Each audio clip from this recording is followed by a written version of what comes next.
Bismillah, Assalamualaikum warahmatullahi wabarakatuh. Selamat pagi anak-anak ustazah semuanya. Bagaimana kabarnya hari ini nak? Semoga kita semua dalam keadaan sehat walafiat. Amin ya robbal alamin. Nah, pada hari ini kita belajar budaya alam Minangkabau atau BAM ya nak. Nah, sebelum belajar, apakah anak-anak ustazah sudah berdoa? Jika sudah, alhamdulillah. Kita lanjutkan pelajaran kita ya, yaitu materi pelajaran 2 di halaman 11. Silahkan dibuka bukunya anak-anak. Itu sopan santun pada waktu duduk. Anak-anak, kalau orang Minang itu ditanya adat itu apa, jawabannya sederhana saja. Adat itu adalah peraturan ya, peraturan dalam hidup sehari-hari. Kalau hidup tanpa aturan, bagi orang Minang itu namanya tak beradat. Jadi aturan itulah yang adat. Adat itulah yang menjadi pakaian orang Minang sehari-hari.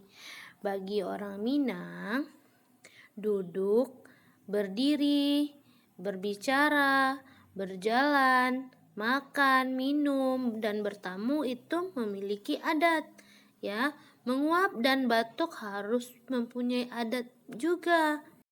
Nah, adat semacam ini disebut juga adat sopan santun dalam pergaulan sehari-hari. Ya. Kali ini Ustazah akan mengajari kamu cara duduk di hamparan. Cara duduk itu diajarkan untuk laki-laki dan perempuan, ya nak? Ya, kita pelajari. Dengan berjalannya waktu, banyak hal yang telah berubah di Minangkabau seperti cara makan, duduk, dan lain-lain. Saat ini hampir di setiap rumah ada kursi, permadani, tikar, dan alat tempat duduk lainnya. Namun perlu diketahui bahwa semua alat itu di Minangkabau sudah lazim dipakai orang. Tetapi pada acara-acara tertentu, orang Minang masih sering menggunakan hamparan atau tikar untuk tempat duduk. Ya nak, misalnya di acara Malewakan Gala, ya, di acara Barale, di acara Mufakat Kaum, dan di acara kematian, dan di acara yang lainnya masih menggunakan hamparan. Oleh karena itu, tentu kamu harus tahu cara-cara duduk di tikar, karena cara duduk seseorang memperlihatkan budi orang itu.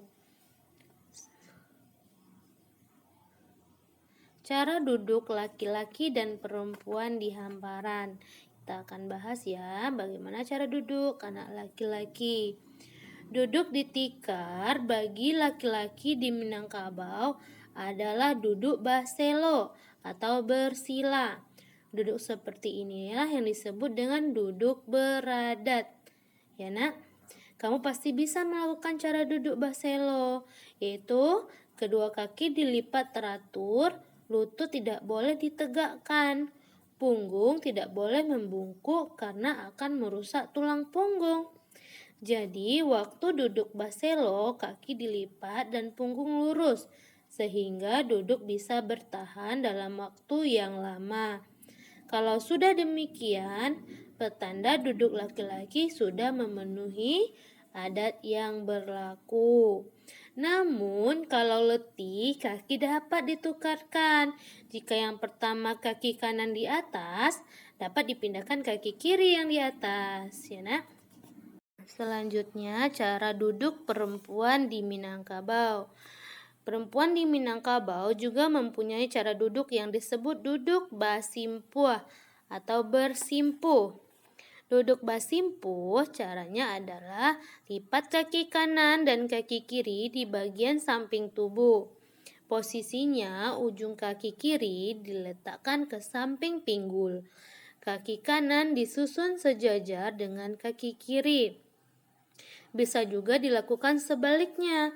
Tutuplah baik-baik bagian anggota tubuh yang mungkin akan menimbulkan rasa malu. Untuk lebih jelasnya, perhatikan gambar ya nak. Dengan posisi duduk seperti itu, perempuan akan tampak sebagai wanita yang mulia dan agung. Wanita itu juga akan terlihat sopan dan anggun. Duduk di tikar biasanya sering kita lakukan pada acara menjenguk orang meninggal, menghadiri pesta pernikahan, mengaji, dan sebagainya. Supaya lebih sopan, kita sebagai orang Minangkabau harus duduk pada tempat yang telah ditentukan. Dan kita harus memperhatikan pula yang tidak boleh dilakukan di saat duduk, yang dalam bahasa Minangkabau disebut dengan duduk, sumbang duduk. Nah, sumbang duduk itu sendiri menurut adat Minangkabau bila seorang wanita melakukan kesalahan dalam duduk. Nah, contoh-contohnya yaitu yang pertama, duduk di tepi jalan ya.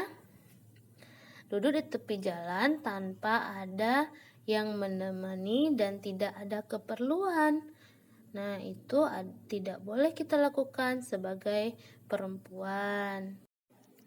Nah, bagaimana kalau laki-laki, Ustazah? Boleh nggak duduk di tepi jalan? Kalau laki-laki boleh. Ini untuk anak perempuan, karena anak perempuan itu seharusnya di rumah. Nah, yang kedua yaitu duduk di mana anak laki-laki banyak duduk dan bermain. Ya, misalnya anak laki-laki lagi banyak bermain, terus kita duduk di sana. Anak perempuan ya duduk di situ. Itu tidak baik jika dipandang. Itu namanya duduk yang salah.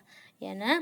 Selanjutnya yaitu yang ketiga, duduk di pintu masuk. Nah, duduk di pintu masuk ini juga disebut dengan sumbang duduk yang salah. Kenapa? Karena pintu itu tempat orang hilir mudik.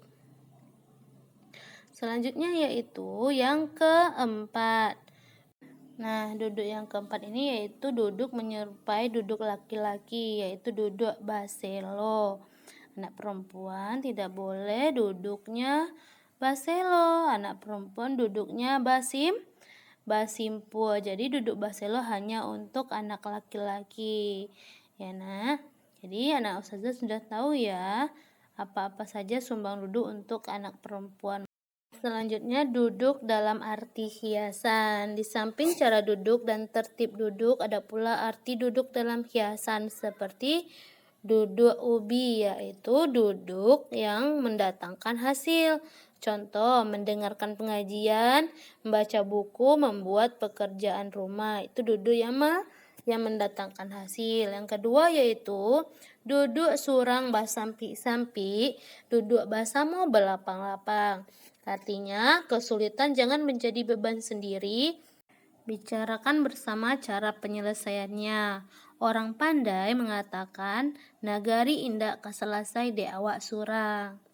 Bekerja bersama-sama lebih ringan dari bekerja sendiri. Pepatah mengatakan, ringan samo dijinji yang barek samo dipikul. Nah, alhamdulillah pembelajaran hari ini sudah selesai. Semoga anak Ustazah bisa mempraktekannya di dalam kehidupan sehari-hari, yaitu sopan santun pada waktu duduk. Nah, setelah itu kerjakan latihan nomor 1 sampai nomor 5 dan bagian 2 nomor 1 sampai nomor 5 juga. Selamat mengerjakan.